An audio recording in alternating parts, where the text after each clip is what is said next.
বরাবরের মতো এবছর পূর্বাচলে আয়োজন করা হয়েছে আন্তর্জাতিক বাণিজ্য মেলার। পূর্বাচলে আয়োজিত ২৯তম আন্তর্জাতিক বাণিজ্য মেলাকে ঘিরে পড়েছে লোকের ঢল। বিশেষ করে শুক্রবার বিকেলের দিকে লোকের ভিড়ে মেলার ভিতরে প্রবেশ পথ বন্ধ হওয়ার মতো উপক্রম সৃষ্টি হয়। এবারের মেলায় টিকিট মূল্য ধার্য করা হয়েছে ৫০ টাকা। কেহ চাইলে অনলাইন, বিকাশ, নগদ, রকেট পেমেন্টের মাধ্যমেও টিকিট সংগ্রহ করতে পারেন। ছোট থেকে বড়, বিদ্যা থেকে বৃদ্ধ, যুবক থেকে যুবতীর পাশাপাশি শিশুদের উপস্থিতিও লক্ষণীয়। তবে মেলায় টিকিট সংগ্রহ করতে গিয়ে নারীরা হেস্তনেস্তের শিকার হচ্ছে। নারীদের লাইনে পুরুষ প্রবেশ করে টিকিট সংগ্রহ করতেও দেখা গিয়েছে। এতে সৃষ্টি হচ্ছে পুরুষ ও নারীদের মাঝে কলহের। বাবা এই টিকিট দিতে তো লাগবে 60 টাকা ওইটা টিকিট পাইলাম না মহিলা চলে গেছে কেন আপু সাইলেন্ট ছিল না একবার দিছেন আমার দাঁড়া এই আমরা আইনা দিত না এত পিছে লাইন ধরো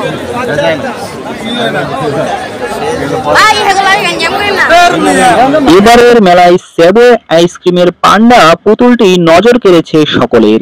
এবারের মেলায় ১৫০০ থেকে ৫০০০ টাকায় পাওয়া যাচ্ছে সুন্দর সুন্দর বাহারি রঙের ব্লেজার ও জুতা এবং অন্যান্য কসমেটিক দ্রব্যাদি। ১৫ জুলাই থেকে ৫ আগস্ট পর্যন্ত বৈষম্য বিরোধী ছাত্র আন্দোলনের সকল কিছু মিলিয়ে তৈরি করা হয়েছে ফটো সেশনের। আর সকলেই ফটো তোলার জন্য দাঁড়িয়ে যাচ্ছে এই ফটো সেশনে।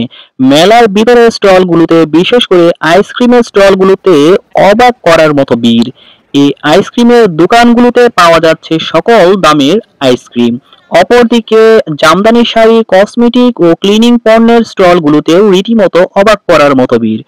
বরাবরের থেকে এবারের বাণিজ্য মেলায় লোকের আগমন ও পণ্য ক্রয় বিক্রয় বেড়েছে বলে জানান ক্রেতা ও বিক্রেতারা।